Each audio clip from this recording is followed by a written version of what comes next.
اللهم خير الحياة وخير الأشخاص وخير الأيام وخير الدروب وأجملها، فأنت تعلم بما نتمنى يا الله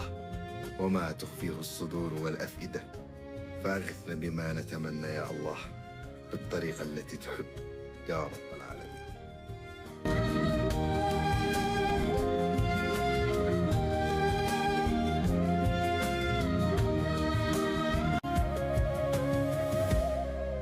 اللهم خير الحياة